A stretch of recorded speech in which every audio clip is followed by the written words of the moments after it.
After last week's story of an alleged scam of thousands of dollars by an attorney, many are speaking out with more complaints, including the attorney himself.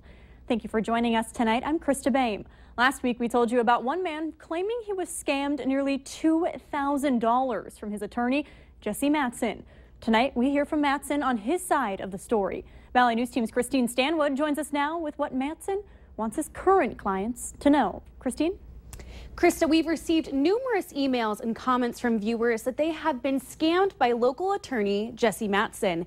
Matson was unable to meet on camera, but when I spoke with him over the phone, he wanted to set the record straight to say that he has not scammed any of his clients, including Scott Hagiston, who claims calls were never returned. I found out Matson was suspended from practicing law in North Dakota. He says that's because of several complaints. He says he decided to move his office to Detroit Lakes because he needed to downsize a workload to one state. Unfortunately, when it comes to these types of matters, once there is a complaint against you, once people hear about it, everybody kind of piles on and assumes that anything that's gone wrong in their case has to do specifically with the attorney making a mistake rather than simply complications which often arise in these types of cases. I think it might have been hard to reach us at certain times because of that. If you believe that you should be able to get a hold of us that day or sometimes the next day. And there's really not a whole lot we can do about it, but we get the blame. These things happen in these types of cases. Unfortunately, when they happen, it often causes a real problem for getting things done. Matson wants his clients to know that because he practices family law, cases can get expensive and there is a lot of documentation. He also adds that he had to reduce his caseload because of staff changes. Krista? Thank you, Christine. Matson adds that he has organized his clients' files and will be notifying them on where their account stands. From there, the client will be receiving a check for the time that wasn't spent on Matson's services. And if you need help uncovering fraud and corruption in your community, call our whistleblower hotline and we'll do our best to get to the bottom of it. Call 701-237-6576 and leave your tip. A member of our investigative team will get on the case and go to work to expose the truth. A passenger on a motorcycle was killed after a deer ran out in front of them in Polk County. The Minnesota State Patrol says 44-year-old Corey Rettmeyer of Crookston was headed west on Polk County Road 57 when the deer ran onto the road. Rettmeyer and the passenger collided with the deer and were thrown from the motorcycle. The 43-year-old woman died at the scene. Rettmeyer was taken to the hospital for non-life-threatening injuries. At least one shell casing was found after several apartment residents woke up in the middle of the night to the sound of gunfire. Police say they responded to multiple calls at 1802 40th Street just after 4 this morning. Responding officers searched the building and found a shell casing from what they believe was a handgun on the 3rd floor of the apartment building. There were no injuries and the investigation is still pending.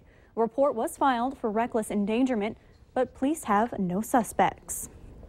A 13-year-old Hankinson boy is in serious condition after being run over by a hayride trailer this weekend, and family is trying to raise money for him. 59-year-old Donald Buckhouse was driving a tractor that was pulling 2 hay wagons carrying 25 people for the city's Oktoberfest celebration. The tractor was going about 5 miles an hour when the boy was run over by a trailer it was pulling. He was airlifted to Sanford Hospital in Fargo. A GoFundMe page says Ethan Peterson remains in very serious condition. This after losing his father just a week ago. Now, if you'd like to learn more and help, we've attached the link to this story on valleynewslive.com. A prayer service has been scheduled on Monday for the Kindred school bus driver who was injured in an accident on Friday. A crash on Highway 46 near I-29 involving a school bus and 4 semis left Kathy Jolstad seriously hurt.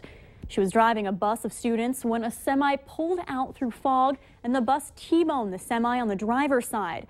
Shortly after, another semi hit the first semi on the passenger side, causing the trailer to split in 2. A third semi eventually rear-ended another. According to a Caring Bridge site, Kathy has life-threatening injuries. The vigil will be held on Monday at 6 p.m. at the Kindred Bus Barn. Anyone is invited to attend. Pope Francis wrapped up his 6-day, 3-city journey to America in Philadelphia, with hundreds of thousands gathering at an outdoor mass. But first, he confronted one of the most controversial issues facing the church in America. He sat down with victims of sexual abuse at the hands of priests and others in positions of trust. Later, while speaking to bishops, the Pope promised to hold all sex abusers accountable. The Pope then went to a prison, greeting some 100 inmates, encouraging them to get back on the right road. More than 800,000 people lined the streets and stage to participate in a final mass. Many travel across the ocean to explore, escape, and take it easy. But there's another reason to travel. Each year, more than 750,000 people living in the U.S. head to another country for medical care. Valley News Team's Macy Anger spoke to one local family who says it's the only option they had. Financially, emotionally, it's been very difficult. Melissa Cava's family and friends from Fargo came to wish her the best after her surgery. She's been to specialists all over the UK, all over Canada, the US, and Mexico, and nobody could help her. She's battling blindness. No sight in this eye and 22% in this eye, so it's like looking down a toilet paper tube. The surgeon here in the United States that does the surgery is 3 years out, and she didn't have that amount of time to wait. They were referred to a specialist in the United Kingdom, and her family managed to send her there. The surgery will stop the deterioration, but her family says she can't drive, work, or focus on something for too long. It's just sad, you know, heartbreaking. She's doing great. Her healing is great. She's doing just a wonderful job. They're not alone in needing a passport to undergo a medical procedure.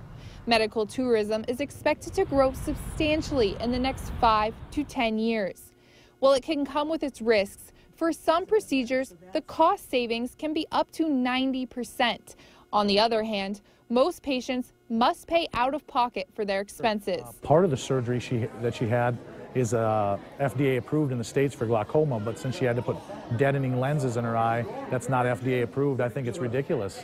Here's a woman who's worked her whole life. She's, you know, an American who has insurance and can't use it and has to fly to another country to get that medical procedure she needs. While Melissa's family says the procedure is worth it, they're out $300,000. Something her brother says needs to change. 1/10 of 1% of people have her issue, so you can't make money off that when so few people have it. So in other countries, they're not trying to, you know, treat the pain, they're trying to cure you. The family says at this point, all they can do is help support her any way they can.